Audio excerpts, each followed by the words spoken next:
இருக்கவன் உனக்கு எத்தனை தடவை சொன்னேன் நான். மணி பாத்தியா? 9. ஆமா, இந்நேரம் நீ காலேஜ்ல இருக்க வேண்டாம். 10 மணிக்கு தானே காலேஜ். தெரியும்மா, ஆனா நீ 10ஆம் நம்பர் பஸ் பிடிச்சி 10 மணிக்கு போய் காலேஜ்ல சேரணும்னா இப்ப பரட்டா தானே முடியும். இல்லன்னா லேட் ஆகும். பஸ்ஸுக்காக ஓடுவேன். உன் மாதிரி ஓடி வர வயசு பெண்களுக்காக காத்திருக்கும் மைனர் பசங்க எத்தனை பேர் பஸ்ல.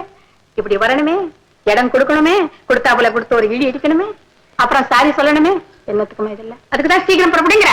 அதுக்காகத்தாமா நம்ம கார்லயே காலேஜுக்கு போறேன்னு சொல்றேன். மகளே, நான் பல பல்லவிகளை பாடினவன். ஆனா நீ எப்போ பார்த்தாலும் ஒரே பல்லவி பாடிட்டு இருக்க. நான் ஒண்ணு சொல்லட்டுமா? வாழ்க்கையிலே அந்தஸ்து இருக்கணும், ஆனா ஆடம்பரம் இருக்கக்கூடாது. மத்த பெண்கள் உன்னை பார்த்து பெருமைப்படணும், பொறாமைப்படக்கூடாது.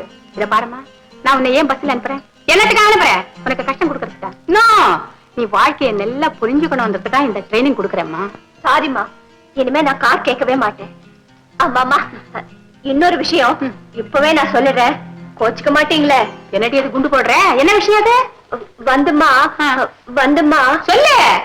காலேஜ்ல ஒரு பையன் ஆரம்பிச்சாச்சா? நான் பையன், என் பையன் எப்ப பார்த்தாலும் என்னையே சுத்திக்கிட்டு இருக்காமா. ஏன் உன்னையே சுத்திக்கிட்டு இருக்கா? செக்கு மாடு மாதிரி அவனுக்கு வேற வேலை கிடையாதா? ஆமா, யார் அந்த பையன்? குடும்பக்கார பையன்மா. டைட்ஸ் போட்டுருக்கான். டைட்ஸ் போட்டுருக்கானா? போடுவான். இப்பேற்பட்ட பையன் டைட்ஸ் தான் போடுவான். இந்த பாரு, இந்த வாட்டி உன்கிட்ட வந்தானே டைட்டா நீ ஒரு அரைக்குற அப்புறம் பாத்துக்கலாம் அவன. ஆமாமா, திருப்பி அவன் என்ன அறிஞ்சிட்டானா? அரைவானா என்ன தைரியம் இருக்கணும் அவனுக்கு? குடுக்கறதுல நீ குடுக்கறதுல இருக்கடி. குடுக்கும்போது மூஞ்சில பயம் தெரியக்கூடாது. மண்ணாங்கட்டி சைக்காலஜி என்னடி படிச்ச நீ?